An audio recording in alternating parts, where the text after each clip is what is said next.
Welcome to the Regulatory Dialogue by the IOSCO Asia Pacific Hub. I have with me here today Mr. John D'Agostino, who is the Managing Director of the New York office at DMS. He's also one of the founder of the Digital Asset Group, and he has great experience in setting up the Dubai Mercantile Exchange.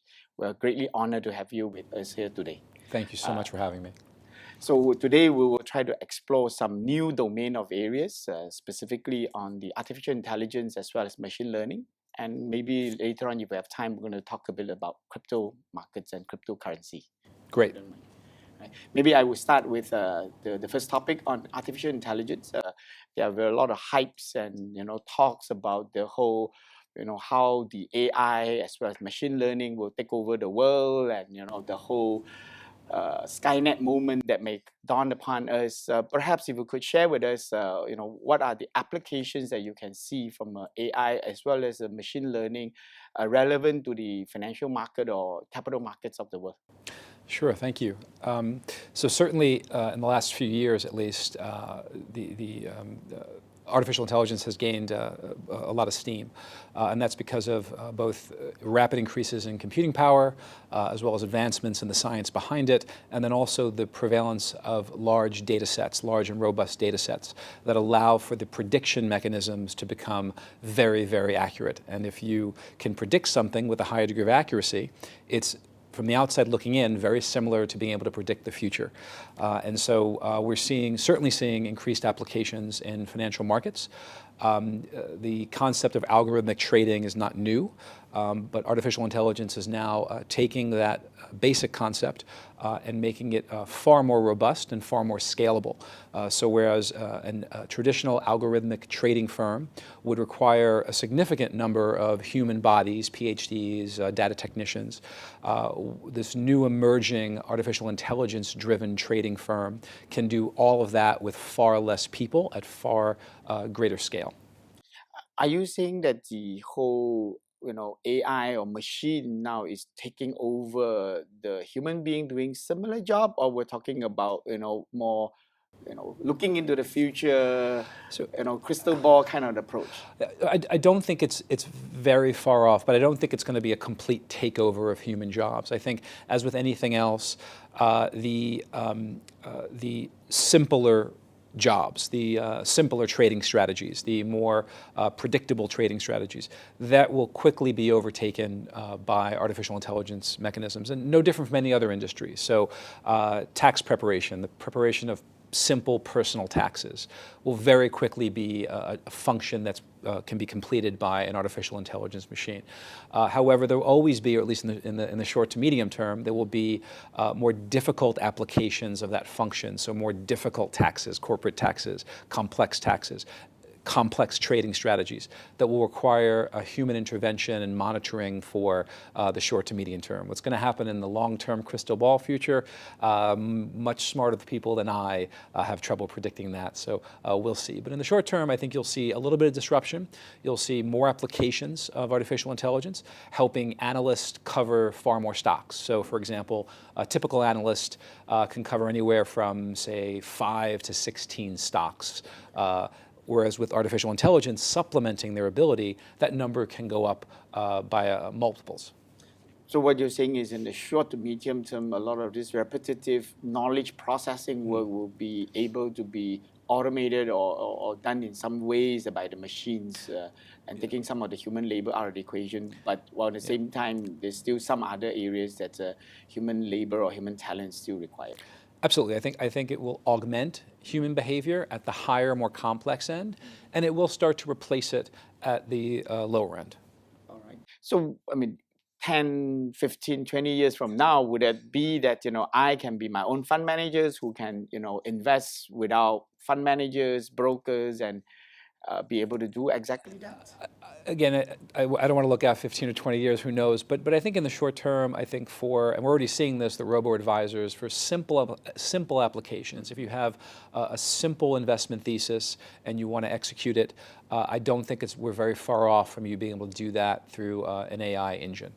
All right. So now that we understand somewhat grasping the concepts of the whole, the trends of it, to take from a regulation standpoint, I'm going to talk a bit about man versus machine right? How this accountability, how where does where the man ends and where the machine begins, or the vice versa. What would you think would be the right regulatory framework that could be considered to put in place as we kind of go on this journey? So, I think at least in the short term, the regulatory framework should, the AI engine should have to abide by the same regulatory framework that a human trader should have to abide by. So, I think over time, as the AI becomes far more innovative, and you start to get into neural networks and machines teaching themselves these applications, you'll have to create a different regulatory framework. But for now, if it's an artificial intelligence machine replicating what a human PhD data technician or a statistician would do, the regulatory framework is probably robust and could probably be applied towards that, and should be applied towards that. The machine should not be allowed to do something that a human trader can't do. The slightly more complex issue for regulators is, as more and more trading activity is taken over by machines, and already a significant amount of trade flow is directed by algorithms, you have to start to think as a regulator and as an exchange. The exchanges are quasi-regulatory entities.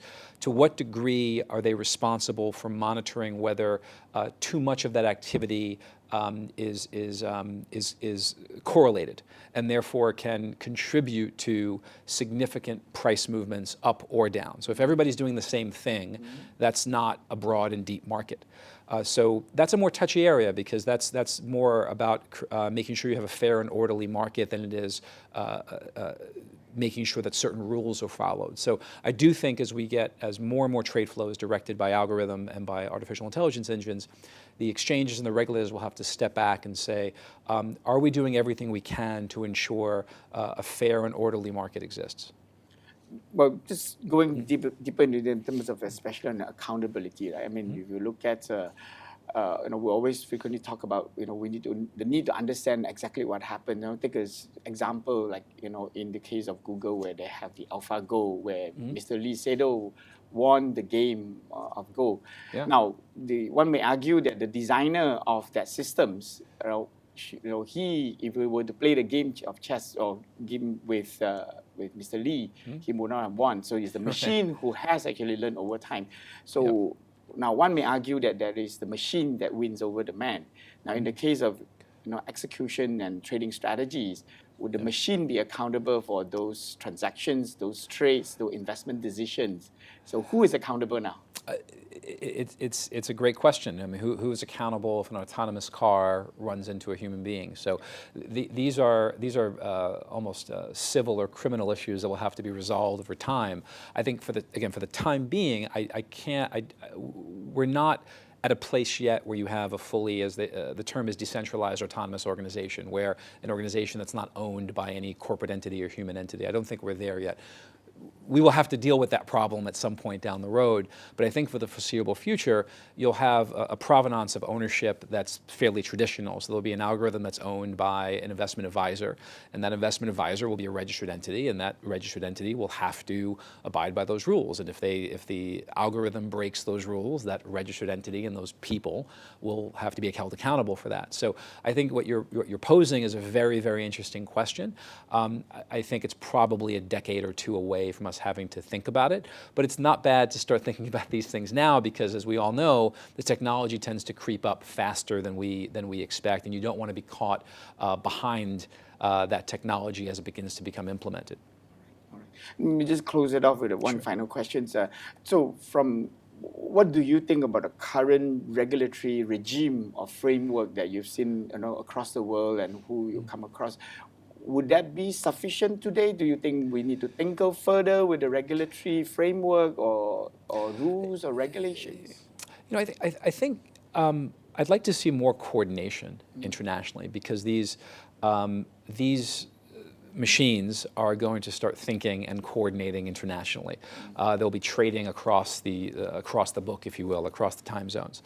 And it seems reasonable that regulators should begin to coordinate their activities, since you're dealing with trading entities that are similarly coordinated across time zones. So I don't think for most major regulatory regimes, I think they have sufficient robust rules. They have the ability to look into the markets. They certainly have the understanding of what's going on in their markets.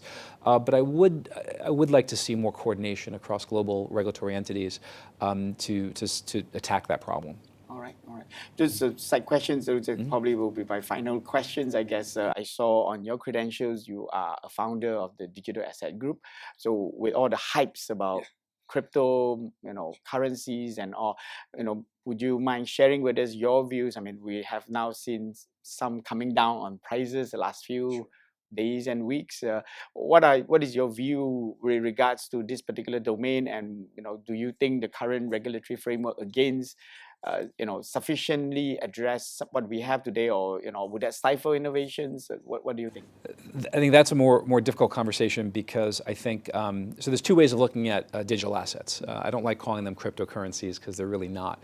One is as an asset, as a commodity of some sort, similar to gold, and then the other is as a currency. So just quickly talking about if they're assets, if they're viewed as assets, which I think they should be, then the regulatory regimes probably are robust enough because we know how to handle assets, whether they're digital or physical. If we start to think of them as currencies, then that's a bigger issue because those currencies are valuable only because they exist outside of any governmental system. That's the whole point of these currencies, if you believe they're currencies. So if that's the case, then pretty dramatic changes to regulatory regimes have to exist if governments are going to allow this currency to exist alongside a fiat currency. That's going to have to rethink everything we know about regulation. But I think probably they're going to be assets. And if they're assets, then I think the current regulatory regime can handle them. And if they're securities via ICOs, again, I think current securities laws probably can handle that concept. All right, all right. Yeah, John, I think thank you for sharing with us, your valuable insight, your thoughts. On behalf of the IOSCO Asia Pacific Hub here in Malaysia, Kuala Lumpur, we'd like to thank you for your time. Thank you so much. Thank you for having me. Thank you.